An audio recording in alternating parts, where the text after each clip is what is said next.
Sénégal 221 est là pour vous guider. De l'héritage des grandes figures historiques au succès des talents émergents. Sénégal 221, c'est pour vous. Bienvenue. Aujourd'hui, on se penche sur un sujet assez brûlant en Afrique de l'Ouest. Il s'agit de la fracture entre l'Alliance des États du Sahel, l'AES, et puis la CEDEAO, la Communauté économique des États de l'Afrique de l'Ouest. Une séparation qui, on peut le dire, redessine un peu la carte géopolitique. On va essayer de décortiquer ça ensemble. Oui, c'est un vrai tournant. On va essayer de comprendre comment on en est arrivé là. Comment ces deux entités, autrefois quand même très liées, se retrouvent aujourd'hui sur des positions si divergentes. Et surtout, qu'est-ce que ça veut dire pour l'avenir de la région? Est-ce que c'est juste une crise ou quelque chose de plus profond? Alors, pour commencer, un petit rappel rapide du contexte peut-être. La CEDEAO, elle date de 1975. L'idée de départ, c'était l'économie, l'intégration. Mais son rôle s'est pas mal élargi depuis. Paix, sécurité, démocratie. Tout à fait. Et face à ça, l'AES, elle, est beaucoup plus récente. Mali, Burkina Faso, Niger. Elle naît en septembre 2023, d'abord comme une alliance de défense, et puis, hop, en juillet 2024, elle devient une confédération. C'est allé très vite. Très vite, oui. Et cette accélération, elle suit directement les coups d'État militaires qu'on a vus entre 2020 et 2023 dans ces pays. Exactement. La création de l'AES puis sa consolidation, c'est vraiment une réaction. Une réaction aux sanctions de la CEDEAO jugées très dures par ces régimes. Le point de rupture officiel, si on peut dire, c'est le 29 janvier 2025, l'annonce de leur retrait. Ça nous amène au cœur du problème, les raisons de cette rupture. On sent bien que ce n'est pas juste un désaccord politique. Il y a vraiment deux visions qui s'opposent. Ah oui, clairement. Du côté de l'AES, le discours est très axé sur la souveraineté nationale. La priorité absolue, c'est la sécurité, la lutte antiterroriste, et il y a cette volonté forte d'émancipation économique et politique. Une émancipation qui s'appuie sur un discours panafricaniste. Antinéocolonial même. C'est ça. L'AES reproche à la CEDEAO d'être, en gros, sous influence étrangère. La France est souvent citée. Elle l'accuse aussi d'avoir imposé des sanctions inhumaines qui pénalisent les populations. Et puis, de ne pas avoir assez soutenu la lutte contre les groupes djihadistes. C'est un argument majeur pour eux. Ce qui justifie, de leur point de vue, de chercher d'autres partenaires. Russie, Chine, Turquie, on entend ces noms. Voilà. Et il faut dire que ce discours trouve un écho. Il y a un mécontentement réel dans les populations, l'insécurité qui dure, la pauvreté, et puis ce sentiment d'ingérence extérieure. Les régimes militaires surfent là-dessus, clairement. D'accord.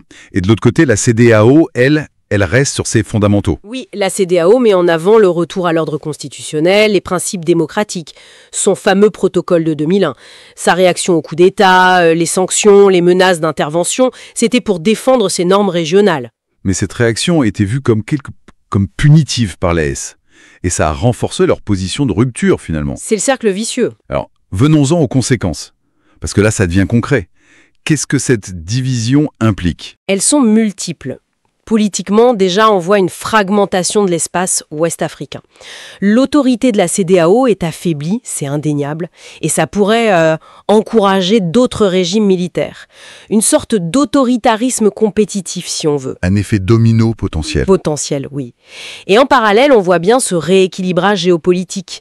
Moins d'influence occidentale traditionnelle, plus de place pour ces nouveaux acteurs. Et sur le terrain, pour la sécurité. La lutte antiterroriste, ça donne quoi? C'est une grosse inquiétude. La coordination régionale, elle est vitale contre des groupes comme le JNIM ou Boko Haram.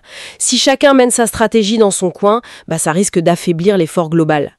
Ces groupes, eux, ne connaissent pas les frontières. C'est clair. Et l'économie dans tout ça? On parle d'une région où les échanges sont normalement importantes? Très important. Alors oui, ça perturbe le commerce, les chaînes d'approvisionnement, la libre circulation. C'est compliqué. Surtout pour les pays de l'AES, qui sont enclavés. Ils dépendent beaucoup des ports des pays côtiers. Mais les pays côtiers aussi doivent le sentir passer, non? Bien sûr, c'est un marché qui se ferme partiellement pour eux aussi. Et au final, ce sont les populations, les petits commerçants, les familles qui vivent de part et d'autre des frontières qui trinquent. Les coûts humains sont réels. Et si on regarde encore plus largement au niveau du continent africain? Ça pose question, oui. Ça crée un précédent de fragmentation qui interpelle l'Union africaine.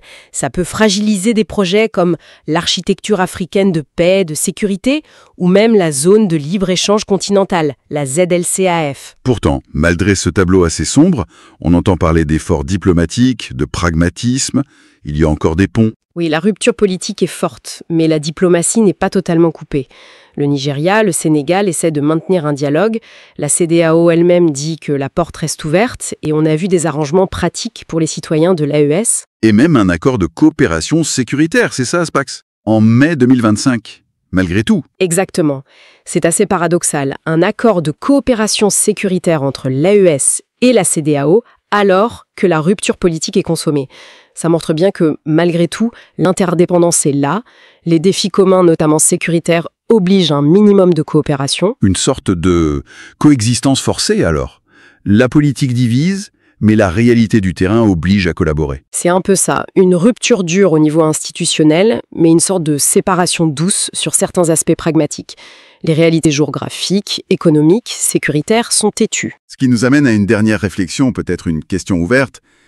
Est-ce que cette situation un peu hybride, cette tension entre rupture et coopération obligée, annonce une nouvelle ère pour l'intégration africaine? Une ère moins basée sur des grands blocs rigides et plus sur des alliances, disons, plus flexibles, thématiques, au gré des intérêts. Ou alors, est-ce que c'est juste le signe d'une fragmentation qui va durer avec des conséquences qu'on n'imagine pas encore tout à fait? C'est toute la question. L'avenir de l'Afrique de l'Ouest, et sans doute au-delà, se joue peut-être en ce moment même dans cette dynamique complexe. Une question qui reste ouverte. Donnez-nous votre avis en commentaire, faites-nous part de votre analyse. Et n'oubliez pas de vous abonner et d'activer la cloche pour